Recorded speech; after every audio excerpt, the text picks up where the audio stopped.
사랑하는 영락교회 지체들에게 주 안에서 평화 인사를 전합니다. 오늘은 2025년 3월 27일 목요일입니다. 오늘의 묵상 본문은 마태복음 13장 31절로 35절, 44절로 50절까지의 말씀입니다. 오늘 본문 말씀 31절부터의 말씀은 이렇게 시작합니다. 또 비유를 들어 이르시되 천국은 마치 사람이 자기 밭에 갖다 심은 겨자씨 한 알 같으니, 겨자씨와 누룩의 비유를 말씀하시는데 오늘 천국은 하는 말씀이 5번 반복되고 있습니다. 본문 가운데 천국에 대한 비유죠. 천국을 비유로 말씀하시는데 이 말씀의 핵심은 뭐예요? 천국이 있다는 겁니다. 천국이 있다는 것을 우리가 주님의 말씀을 통해서, 주님 우리에게 거짓을 말씀하시지 않잖아요. 오직 참만을 말씀하십니다. 우리가 천국을 보지 못하고 천국을 만나지 못했지만 그러나 천국이 있다라는 것이죠. 그 천국은 죽어서 가는 곳이기도 하지만 동시에 살아서 주님과 함께하는 곳에 그 천국이 임하는 것이다라는 겁니다. 천국이라는 것이 하나님의 왕국이잖아요. 하나님의 나라. 하나님의 나라니까 테스 베실리아스 톤 오로논이라고 하는 하늘의 왕국, 하나님이 다스리시는, 하나님이 통치하시는 나라. 하늘이라고 하는 건 땅 하늘의 의미라기보다는 우리 성경의 이제 비유잖아요.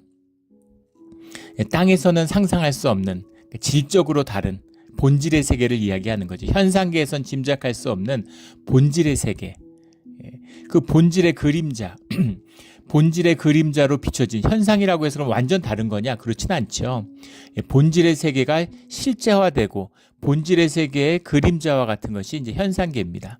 우리가 현상계에서도 하나님 나라의 본질계의 특성들을 누릴 수 있죠. 그것이 가족이고 그것이 교회입니다. 완벽한 하나님의 나라로서 우리가 체험할 수, 우리가 불완전하잖아요. 우리가 죄가 많잖아요. 우리가 용서받은 죄인이지만 죄인으로 살아갑니다. 우리가 혈육을 입고 살잖아요.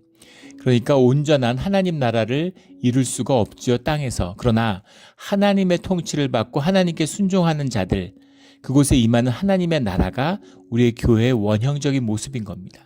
우리가 그걸 꿈꾸고 그것을 이루어가고 있는 것이죠. 이루어간다는 의미는 우리가 헌신한다는 의미인데 우리가 이룬다는 것이 아니라 차차차차 이루어지는 게 아니죠.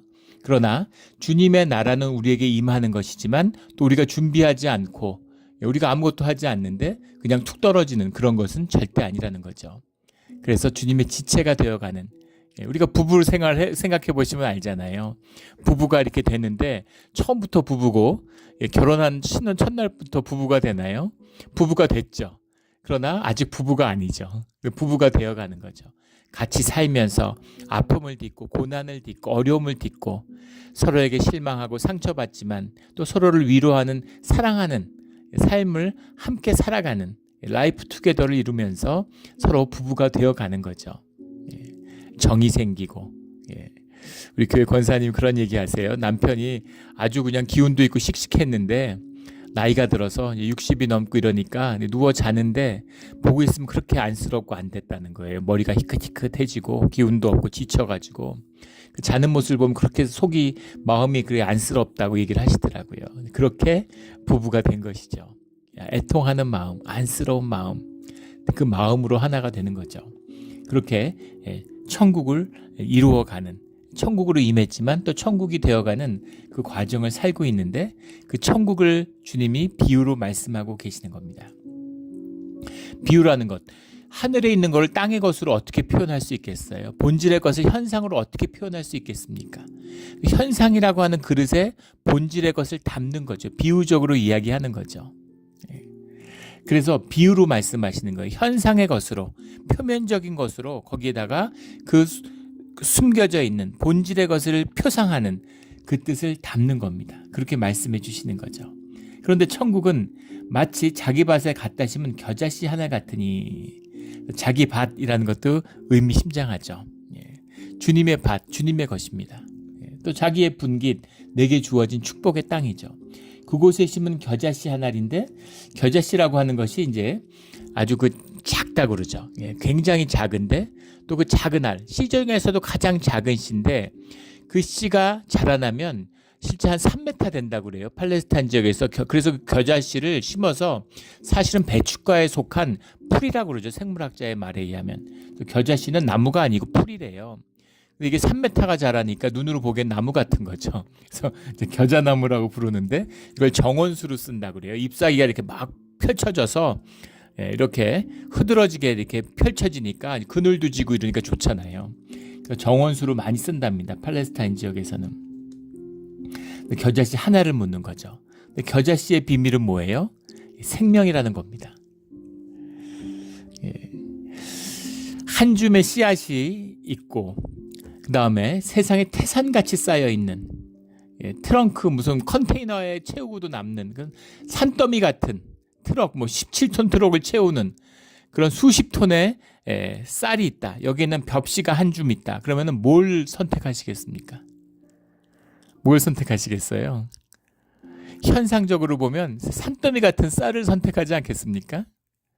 깨끗하게 도정된 바로 밥 지어 먹을 수 있는데.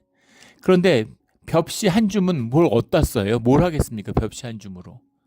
지금 배고픈데. 그런데 진실은 뭘까요? 본질의 눈으로 바라보면 벽씨를 잡는 사람은 살아납니다. 벽씨는 아무리 작아도 그것을 심고 거기서 쌀이 자라나고 거기서 또 수확이 일어나고 또 자라나고 점점. 그래서 영원히 삶을 이어갈 수 있겠죠. 쌀은 아무리 많이 받아도 그것을 어디다 보관하겠어요? 다 썩어요. 내가 얼마나 먹을 수 있겠습니까? 이게 생명과 돈의 비밀이죠. 돈이 산더미같이 있는 게 좋아 보이잖아요. 그게 아니라 생명을 붙잡아야 되는 거죠. 그래야 사는 겁니다.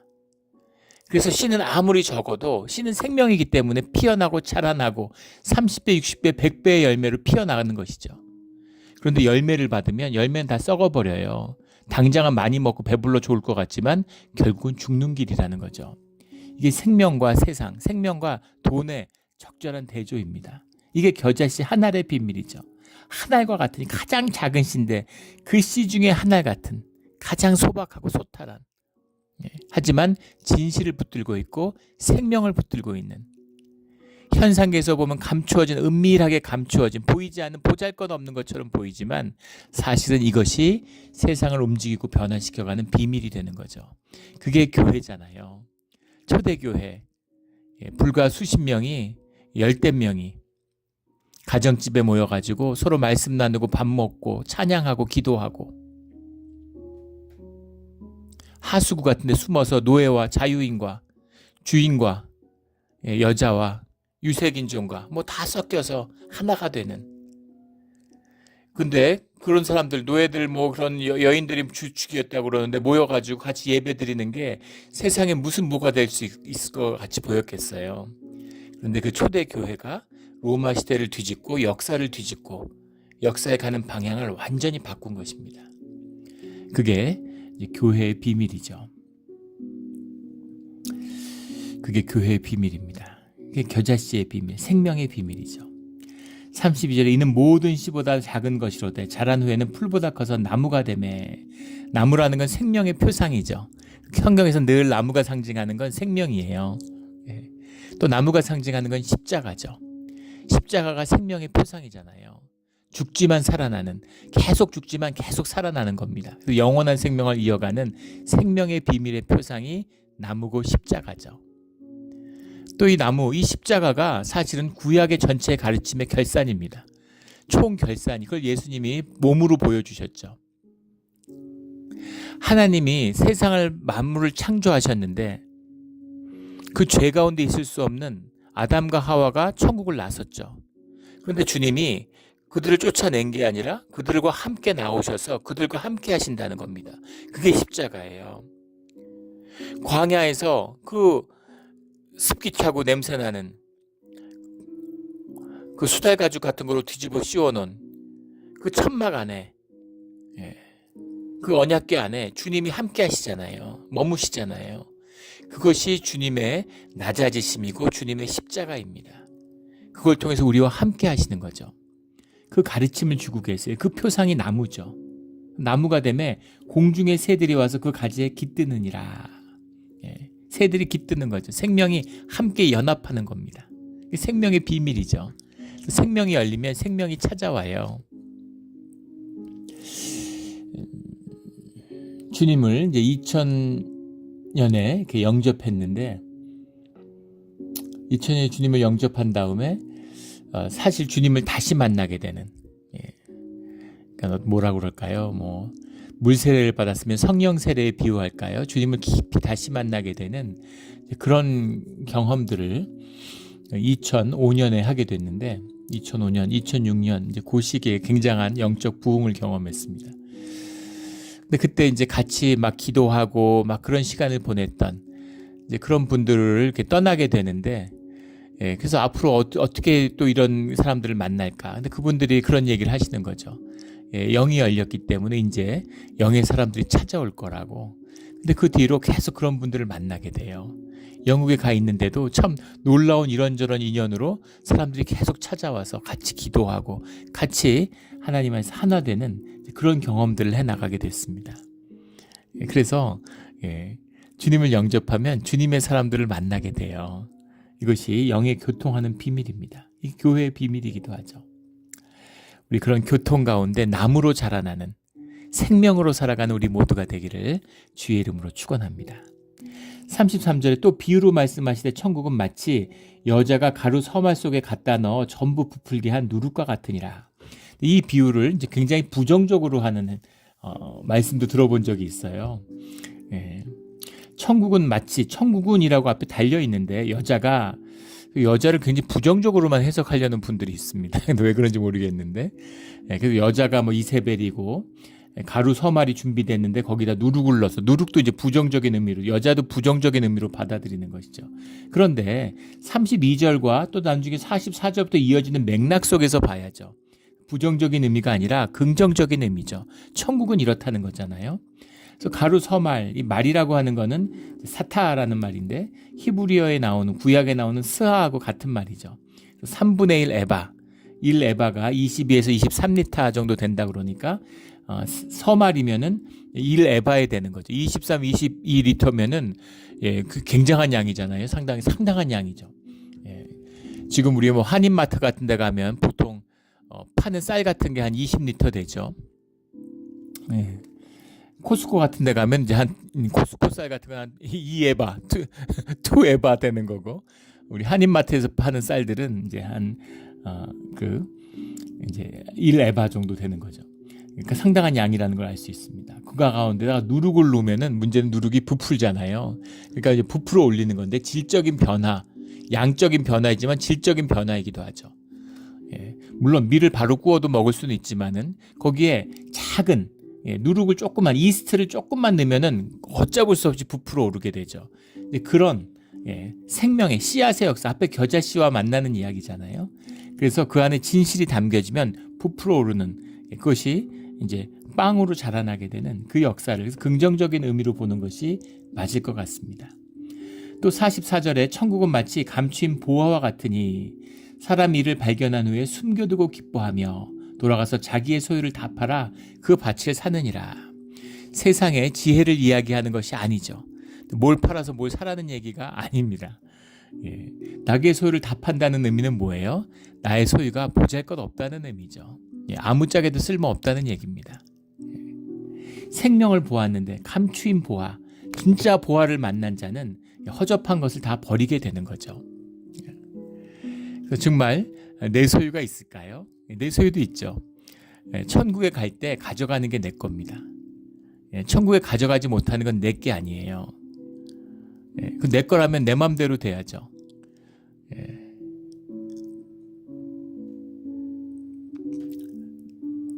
재산, 뭐 학력, 집, 무슨 뭐 건물, 뭐 뭐든 내가 가져갈 수 있는 게 있나요? 명성, 명예, 부, 권력, 다 놓고 가는 것입니다. 다 썩어지는 거예요. 그런데 가져가는 것이 있죠. 내 믿음, 내 소망, 내 가치, 내 의미, 내 기억, 이런 것들은 가지고 가는 겁니다. 가지고 가는 소중한 것, 삶에 남는 소중한 것, 이것을 가져가는 거죠. 앞에 나오는 것처럼 하나님 나라가 생명으로 피어나는 나무가 되지만 마치 서말 속에 누룩이 피어나는 것처럼 이건 어쩌면 외적인 것과 내적인 것에 대한 대조일 수도 있죠. 내면의 변화해가는 나의 심령 가운데 자라나는 그런 의미를 내포하고 있는 것이죠. 그래서 가장 소중한 걸 붙잡는 사람은 그렇지 않는 것은 별 의미가 없는 겁니다. 우리 예전에 그 산타로사에 산불 나서 우리가 이제 헌금해가지고 그 연보를 이제 전달한 적이 있었죠. 교회가 어려움을 겪어가지고 산타로사에 있는 교회에다 연보를 전달하러 갔었는데 거기 장로님이 해주신 말씀이에요. 그 동네를 구경시켜 주는데 아주 부촌입니다. 우리 LA 이번에 화재처럼 부촌에 불이 나가지고 그 정말 기가 막힌 집들이 있는 동네인데 그냥 싹 다 타버린 거죠. 그걸 보고 굉장히 충격을 받았었는데 쇠도 다 젓가락처럼 녹아내려가지고 남아있는 게 아무것도 없어요. 근데 그 장로님이 그러시더라고요. 갑자기 소방서 막 경찰들이 들이닥쳐가지고 10분 안에 집을 떠나라고 10분 안에 집을 비우고 빨리 나가야 된다고 막 불티들이 날라오는데 그런데 뭘 갖고 나가지? 근데 갖고 나갈 게 아무것도 없더라는 거죠. 갖고 나갈 게 아무것도 없더라는. 밖에 나왔는데 그 와이프 되는 권사님이 빨간 구두를 들고 나왔더래요. 그래서 아니 그 구두를 뭐하러 들고 나오냐고 지금. 그러니까 이거 어제 샀는데 한 번도 안 신 너무 아까워가지고 한 번 신어야 될 것 같아서 들고 나왔다 그러더라는 거예요. 그래서 같이 웃었다는 겁니다. 그런 거죠. 갖고 갈 게 뭐가 있겠어요. 그러니까 자기의 소유를 다 팔아. 가장 소중한 걸 붙잡는 거죠. 생명이 있어야 뭘 누리는 거 아니에요. 생명이 없는데 뭘 가지면 뭐합니까? 이 생명의 비밀이죠. 세상에 쏘아가지고 조건과 환경이 좋으면 내가 행복하고 좋을 것 같아요. 진짜 그럴까요? 그럼 왜 재벌들이 막 가족끼리 싸우고 부모 자식이 싸우고 원수지고 왜 그러겠습니까? 돈이 많고 남아 도는데. 많을수록 인생 해치고 많을수록 더 부족하고 세상에 힘 있는 나라들이 땅 큰 나라들이 땅 뺏으려고 그러고 힘 있는 나라들이 더 힘을 가지려고 그러고 돈 많은 나라들이 돈 뺏으려고 그러고 지금 미국을 보세요. 정신이 혼미해지고 가치와 의미를 상실하니까 믿음이 없고 이 신앙의 자유를 찾아서 온 필그림의 후예인데 믿음을 잃어버리고 신앙을 잃어버리고 그러니까 삶의 가치가 없죠. 뭐가 남아요? 돈밖에 남은 게 없습니까? 돈 벌겠다고 세상에서 제일 부자고 제일 잘 사는 나라인데 모든 게 돈으로 보이는 거죠. 돈 더 차지하겠다고 약한 나라 뭐 광물 내 나라 땅 내 나라 뭐 난리잖아요. 무슨 뭐 운하 내 나라 이러고 정말 추하고 부끄러운 일이죠. 이렇게 되는 거예요. 삶의 가치와 의미를 잃어버리면 돈이 많을수록 점점 더 추해집니다. 추악해지는 거죠. 오늘 미국의 모습이에요. 생명과 가치를 찾는 자들은 생명과 가치가 있으면 소박한 삶, 겨자씨와 같은 삶을 살아도 의미를 누리고 삶의 보람을 누리고 삶의 기쁨을 누리고 삶이 행복한 겁니다. 그게 삶의 비밀, 천천히 흐르는 실로아의 강물이 가지는 축복의 비밀이에요. 오늘 말씀에 나온 것처럼 창세부터 감추어진 것들을 드러내리라. 예수님을 통해서 십자가를 통해서 주님의 이 창조의 깊은 섭리가 우리에게 말씀으로 계시된 것이죠. 이 말씀을 붙잡고 진실을 사는 우리 모두가 되기를 주의 이름으로 축원합니다. 그 교인 한 분이 그런 얘기를 하세요. 삶이 뭐 남들이 보기엔 보잘것 없어 보이고 한없이 소탈해 보이지만 밤에 자려고 누우면 너무 기쁘고 너무 좋다는 거예요. 이불을 덮고 이 기쁨을 누가 할까? 이 보물을 누가 할까? 아무도 뺏어갈 수 없는 그런 보물이 있는지도 모르는데 그 보물을 누리면서 만끽하면서 사는 거죠. 이게 신앙의 삶이고 이게 복된 삶입니다. 자녀들이 부모를 아끼고 사랑하고 또 부모는 자녀의 기쁨을 누릴 수 있는 그 하나됨의 기쁨, 이걸 누가 뺏어가겠어요. 고난이 있고 아픔이 있으면 점점 더 깊어지고 점점 더 풍성해지는 사랑의 은혜가 있는 것이죠. 이것이 천국은 하는 천국의 비밀, 겨자씨의 비밀, 감추인 보화의 비밀이다. 같은 말씀을 다시 한번 반복해 주시죠. 45절 천국은 마치 좋은 진주를 구하는 장사와 같으니 극히 값진 진주 하나를 발견하며 가서 자기 소유를 다 팔아 그 진주를 사느니라. 감추인 보화, 좋은 진주를 찾는 그것을 구하는 장사와 같다. 값진 진주가 하나 있으면 예. 다른 모든 진주들 뭐 깨지고 뭐 금가구 이런 거 다 필요 없는 거죠. 현찮은 거 필요 없고 가장 소중한 거 하나, 그걸 가지는 것과 같다 이렇게 이야기하는 겁니다. 47절에 또 천국은 마치 바다에 치고 각종 물고기를 모으는 그물과 같으니 천국은 그물과 같다 이렇게 말씀하셨어요. 물가로 끌어내고 앉아 좋은 것은 그릇에 담고 못된 것은 내버리느니라. 취할 것만 누구나 들어가는 것, 누구나 초청받지만 누구에게나 열려있지만 누구나 들어가는 것은 아니다라는 거죠. 사람을 낳는 어부가 되겠다. 그래서 이 천국의 비유를 물고기로 교회의 비유 이런 걸 이제 물고기의 표상을 이용하죠. 그물과 같다. 주님이 그물을 치시는 거예요. 그래서 거두어 들이시는 겁니다. 근데 알곡이 돼야지 가라지가 되면 안 되겠죠. 주님의 말씀을 받았는데 신앙이 돼야지 종교가 되면 안 됩니다. 그건 나에게 달려있는 거죠. 에고를 십자가에 못 박지 않으면 주님이 멱살 끌어다가 에고에 우리를 못 박지 않으세요. 에고 십자가에 못 박지 않아요.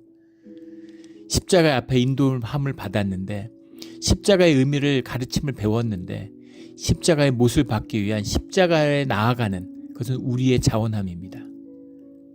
우리가 에고를 다루지 않으면 결국은 최악으로 최선을 추구했는데 최악으로 끝나는 거예요. 십자가 앞까지 갔는데 내 에고를 못 박지 못하면 십자가를 아예 모르는 것보다 더 비참합니다. 그게 종교인의 모습이죠. 종교는 에고와 똑같아요. 에고는 거짓이죠, 본질이. 그래서 에고는 모든 걸 생각으로 합니다. 지식으로 해요. 모르는 게 없어, 다 알아. 그러니까 의가 차오르죠. 그러니까 남을 늘 판단합니다. 남을 객관적으로 볼 수 있죠. 지식으로 보니까. 그래서 늘 판단하고 정죄해요. 부모가 자식을 정죄해요. 판단하고. 너 그거밖에 못해? 제대로 하는 게 뭐가 있어? 남편들이 와이프한테 제일 많이 듣는 얘기가 당신 제대로 하는 게 뭐가 있어? 이게 정말 가슴 아픈 얘기죠. 어떻게 그렇게 할 수 있습니까? 분리되어 있는 거죠. 단절되어 있는 거예요. 같이 사는데 단절되어 있어요. 그러니까 냉정하게 평가할 수 있고 냉정하게 비판할 수 있죠. 하나는 어떻게 이렇게 날카롭고 보는 눈이 있을까? 단절되어 있기 때문입니다. 비참하기 때문이에요.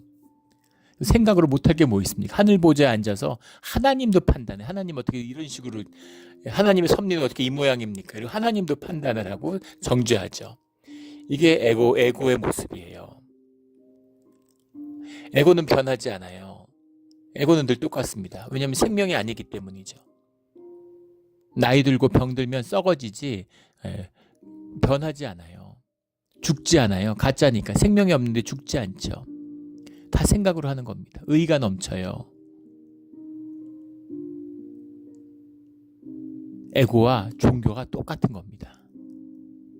에고로 말씀을 받으면 종교인이 되는 거죠. 그 종교가 뭐 자고하고 높아서 뭐 한없이 높아지는 거예요. 세상에 없는 것처럼 깨끗한 척하고 남들 정죄하고. 근데 실제 삶에선 다를 게 아무것도 없어요. 그거 인정 안 하고 의로움을 공격하면 막 죽일 듯이 덤벼드는 거죠. 바리새인들 보세요.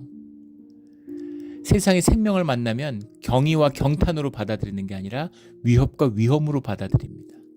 진짜를 만나면 내가 가짜니까 진짜가 위험으로 느껴지니까 위험을 제거해야죠. 환경과 조건을 제거해야죠. 삶에 본질이 아무것도 없어요. 리액트밖에 없습니다. 환경과 조건이 변화되는데 계속 반응하는 거예요. 뭐 조금 좋아지면 막 그 희희낙낙하다가 조금 나빠지면 막 어려워하고 막 이러면서 그냥 현상을 쫓아가다가 계속 리액트하는 게 에고가 리액트하라고 만든 거 아니에요. 세상을 살기 위해서. 그걸로 계속 에고를 잡아 돌리다가 그러다 인생이 그냥 허무하고 비참하게 끝나는 거예요. 두려움과 염려로 살다가 허무함으로 썩어짐으로 끝나는 겁니다. 그게 에고예요. 그런데 에고가 좋다고 에고를 죽어도 놓지 않는 거죠. 왜냐하면 에고는 내 생각이잖아요. 내가 만들었잖아요. 멋있고.